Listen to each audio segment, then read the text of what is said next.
ഞാനൊരു കഴിഞ്ഞ 22 വർഷമായിട്ട് എഡ്യൂക്കേഷൻ സർവീസ് രംഗത്ത് നിൽക്കുന്ന ഒരു വ്യക്തിയാണ്. ഞാനിപ്പോൾ ഒരു ട്യൂട്ടറായിട്ട് വർക്ക് ചെയ്യുകയാണ്. സ്വന്തമായിട്ട് ഒരു സംരംഭത്തിലേക്ക് എത്തണം. അപ്പോൾ അദ്ദേഹത്തിൻ്റെ ഒരു തുടക്കം, വെസ്റ്റേൺ സ്പീക്കർ എന്നുള്ള ഒരു ബ്രാൻഡിൻ്റെ തുടക്കം എനിക്കറിയാം, നന്നായിട്ട് അറിയാം. അപ്പോൾ ആ സമയം മുതൽ അദ്ദേഹം എനിക്ക് ബന്ധമുണ്ട്. അപ്പോൾ അതിനുശേഷം അദ്ദേഹം പലാവട്ട് സ്റ്റാർട്ട് ചെയ്തു. ഇപ്പോൾ റീസെൻ്റ് ഒരു 15 വർഷം കഴിയുമ്പോൾ ഫ്ലുവൻസി മൾട്ടിപ്ലെയർ എന്നൊരു പുതിയൊരു ഇവൻ്റായിട്ട് വന്നു. അതിപ്പോൾ അദ്ദേഹം ഇപ്പോൾ എനിക്ക് തോന്നുന്നു കേരളത്തിൽ വളരെ ശ്രദ്ധിക്കപ്പെട്ട ഒരു ഇവൻ്റായിട്ട് മാറിക്കഴിഞ്ഞു. അദ്ദേഹത്തിൻ്റെ വീഡിയോസും അതിൽ വരുന്ന റിവ്യൂസ് എല്ലാം വളരെ പോസിറ്റീവാണ്. അതുമാത്രമല്ല, അദ്ദേഹത്തിന് കഴിഞ്ഞൊരു 15 വർഷമായിട്ട് ആയിരക്കണക്കിന് കുട്ടികളുടെ ഒരു ഗുരുത്വം, ഒരു ബ്ലെസ്സിങ്സ് കിട്ടിയിട്ടുള്ളൊരു വ്യക്തിയാണ്. അതിനേക്കാൾ ഉപരി നല്ലൊരു മനുഷ്യനാണ്. വളരെ താഴെ ലെവലും, ഞാനൊക്കെ താഴെ നിന്ന് വന്ന അതുപോലെയുള്ളൊരു വ്യക്തി തന്നെയാണ് രമേശ് സാറും.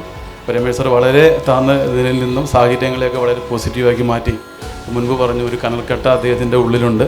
അത് വളരെ കറക്റ്റാണ്, വളരെ പോസിറ്റീവാണ് എല്ലാ കാര്യങ്ങളിലും. അപ്പോൾ സാറിനോട് എപ്പോഴും പറയാനുള്ളത്, ഇംഗ്ലീഷ് എന്ന ഒരു ലാംഗ്വേജിൽ മാത്രം ഒതുങ്ങി നിൽക്കാതെ മറ്റുള്ള ലാംഗ്വേജ്, ജർമ്മൻ, ഫ്രഞ്ച് പോലുള്ള ലാംഗ്വേജൊക്കെ ആഡ് ചെയ്യണം.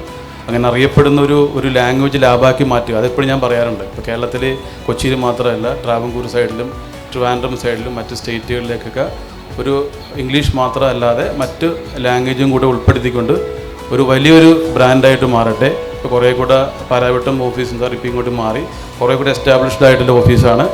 അപ്പോൾ ഒരു കേരളത്തിൽ മാത്രമല്ല, സൗത്ത് ഇന്ത്യയിൽ മാത്രമല്ല, ഇന്ത്യയിൽ തന്നെ ഒരു ലാംഗ്വേജ് എന്നുള്ള ഒരു സെഗ്മെൻറ്റിൽ ഇംഗ്ലീഷ് മാത്രമായിട്ടല്ല, മറ്റ് അനവധി ഫോറിൻ ലാംഗ്വേജുകളൊക്കെ കൂടി ഉൾപ്പെടുത്തിക്കൊണ്ടുള്ള ഒരു വലിയൊരു ബ്രാൻഡായിട്ട് മാറട്ടെ.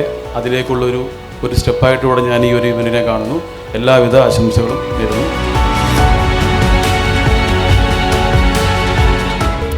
Anybody can speak English. The Western Speaker, Palarivattom.